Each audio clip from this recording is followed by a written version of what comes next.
अब देखो एग्जाम्पल 5.4 क्या कह रहा है। एच सी वर्मा का क्वेश्चन है, ठीक है। एग्जाम्पल 5.4 इसमें ये कह रहा है कि मान लो तुम खड़े हो, तुमने एक स्ट्रिंग पकड़ी हुई है, ठीक है। वो स्ट्रिंग पे एक ब्लॉक लटका हुआ है एम मास का, ठीक है।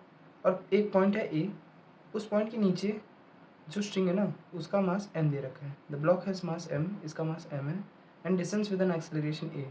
और जो सिस्टम है ना वो नीचे जा रहा है with an acceleration of a, ठीक है। The mass of string below the point A is M.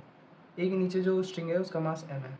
हमें टेंशन कहाँ निकालनी है? हमें टेंशन निकालनी है at point A, at point A. और हमें टेंशन निकालनी है एट लोअर एंड, यहाँ पे टेंशन निकालनी है, ठीक है। वही सिंपल 5.3 जैसे है। चलो इसको सॉल्व करते हैं। देखो हमने सिस्टम बना लिया, ठीक है। इसका मास एम है, यहाँ तक का मास एम है, और ये नीचे जा रहा है सिस्टम पूरा ए एक्सेलरेशन से, ठीक है। ए एक्सेलरेशन से नीचे जा रहा है। अब देखो सबसे पहले हम निकालते हैं टेंशन एट पॉइंट ए। टेंशन एट पॉइंट ए क्या होगा? देखो पॉइंट ए पे जो टेंशन लग रही है वो कैसे लग रही होगी, कौन कौन सी फोर्सेस की वजह से लग रही होंगी? एक इसकी फोर्स की वजह से, एक इसकी फोर्स की वजह से, है ना। अभी 5.3 में ही किया है, ठीक। तो इसका टोटल मास कितना हो जाएगा? M plus M. Total mass हो जाएगा एम प्लस एम, जिनकी वजह से ये फोर्स नीचे लग रही है, ठीक है। फोर्स कितना हो जाएगा total? M plus M G, ठीक है। टेंशन को ले लेते हैं टी ए ले लेते हैं, चलो इसको जो टेंशन है टी ए ले लेते हैं। और ये पूरा जो सिस्टम है वो ए एक्सेलरेशन से नीचे जा रहा है, ठीक है। न्यूटन्स का सेकंड लॉ लगाते हैं। न्यूटन्स का सेकंड लॉ क्या कह रहा है? देखो जो भी नीचे जाने वाली फोर्स है, क्योंकि देखो जो नीचे वाली जाने वाली फोर्स है ना वो क्या कर रही है? वो डोमिनेट कर रही है टेंशन को, ठीक है। वो डोमिनेट कर रही है टेंशन को, तभी वो नीचे जा रही है ए एक्सेलरेशन से। अगर तुम इस रस्सी को संभाल पाते तो ये नीचे तो ये जो सिस्टम है वो नीचे ना जाता, ठीक है। मतलब अगर टेंशन इतना होता कि ये जो फोर्सेस हैं इनको बैलेंस आउट करता तो ये सिस्टम नीचे नहीं जाता। लेकिन तुम्हारे में इतनी पावर ही नहीं है कि तुम इस सिस्टम को होल्ड कर सको, इसलिए ये सिस्टम जो है वो ए एक्सेलरेशन से नीचे जा रहा है, ठीक है। तो जो नीचे जाने वाली फोर्स है कौन सी है? एम प्लस एम जी, यही फोर्स है जो नीचे जा रही है। ऊपर कौन सी फोर्स लग रही है? टी ए लग रही है, ठीक है। T A equals to Newton का सेकंड लॉ क्या कहता है? Net force equals to M A. M कितना है? टोटल मास लेंगे हम लोग, टोटल मास लेंगे एम प्लस एम ए, ठीक है। तो इससे सिंपल टेंशन निकल आया। टेंशन क्या आएगा? M plus M g minus m plus m ए।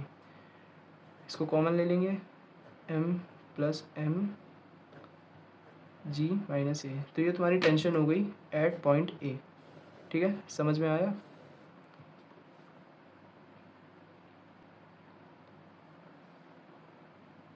अब निकालते हैं लोअर एंड पे टेंशन, ठीक। लोअर एंड टेंशन, ये तुम खड़े हो, वही डायग्राम, ठीक है। तुमने रस्सी पकड़ी हुई है, ये पॉइंट ए है, ये ब्लॉक एम है, ठीक है। हमें टेंशन कहाँ निकालनी है? हमें टेंशन यहाँ निकालनी है, ठीक। तो ये जो टेंशन होगा वो किसकी वजह से लग रहा होगा? इसकी वजह से लग रहा होगा, इस वाले ब्लॉक की वजह से, ठीक। अब जो सिस्टम लेंगे ना हम सिर्फ इस ब्लॉक को लेंगे, हमें इसके मास से कोई मतलब नहीं है अभी, ठीक है। क्योंकि हम टेंशन निकालने हैं एट लोअर एंड, ठीक है। तो इस पर नीचे फोर्स कितना लग रहा है? नीचे फोर्स लग रहा है तुम्हारा एम जी, लग रहा है एम जी इस ब्लॉक को सिस्टम माना है हमने, ठीक है। एम को अभी कंसिडर नहीं कर रहे हम लोग, ठीक है।